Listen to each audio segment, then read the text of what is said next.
কেউ যদি আমার এই কষ্টের রোজগারের টাকা নিয়ে পালিয়ে যায়, আমি তো তাকে, ইনফ্যাক্ট এটা আমার সাথেই হয়েছিল। আমাদের খুবই একজন চেনা পরিচিতি ছিল। তো সে প্রমিস করেছিল যে তোমার টাকা আমি ডাবল করে দেবো।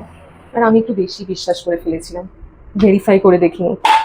আর এটা নিয়ে আমি ইনফ্যাক্ট ভিডিও বানিয়েছি অনেক আগে, আমি ট্যাগ করে দেবো, তোমরা চাইলে ডিটেলসে দেখে নিতে পারো যে কী কী হয়েছিল আমার সাথে। আর আমি যে বইটা পড়ছি মনিকা হেলানের, তো সেই ভিডিওতে, সেই বইতে লেখা আছে যে ইন্ডিয়াতে একটা না গভর্নমেন্ট বডি আছে যার কাজই হচ্ছে শুধু এটা দেখা যে কে ফ্রড করছে, কে তোমার টাকা নিয়ে নিচ্ছে, শুধু এটা দেখা। তার নাম হচ্ছে সেবি। একটু ফ্যানের তলায় এসে বসলাম। তো ভেরিফাই কী করে করব, আর সবাইকে কি ট্রাস্ট করা যায়? আর এরকম না প্রচুর লোক আছে যারা বলে আমি সেবি রেজিস্টার্ড, আপনার টাকা আমার কাছে আছে মানে পুরোপুরি সেফ আছে। তো ভেরিফাই কী করে করব? ফার্স্টে sebi.gov.in এটা একটা ওয়েবসাইট, sebi.gov.in, যেখানে যাব, যেখানে গিয়ে আমরা ইন্টারমিডিয়ারি সেকশনে যাব। সেখানে গিয়ে ইনভেস্টমেন্ট অ্যাডভাইজারে তুমি ক্লিক করছো। সেখানে সেই অ্যাডভাইজারের নাম আর তার রেজিস্টার্ড নাম্বার যদি থাকে তুমি সেটা দিয়ে দিচ্ছ।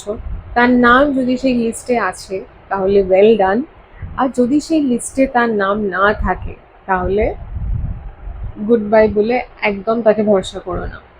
আর আই থিঙ্ক এই ভিডিওটা পরে তোমাদের কাজে লাগতে পারে, সো কনসিডার সেভিং, তোমরা চাইলে সেভ করতে পারো ভিডিওটা। আর এই যে আমি গিয়ে রুটি করে আসি।